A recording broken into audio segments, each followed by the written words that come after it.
A blockchain is a decentralized, distributed ledger that records transactions on multiple computers. These transactions are recorded in blocks, which are linked and secured using cryptography.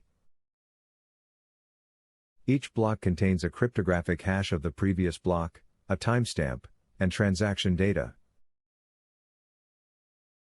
The network is composed of nodes that validate and relay transactions, and miners that create new blocks and add them to the chain. When a transaction is made, it is broadcast to the network and validated by the nodes. If the transaction is valid, it is added to a block and the block is added to the chain. Miners compete to create new blocks by solving a computationally difficult puzzle. The first miner to solve the puzzle gets to create the block and add it to the chain, and in return, they receive a reward.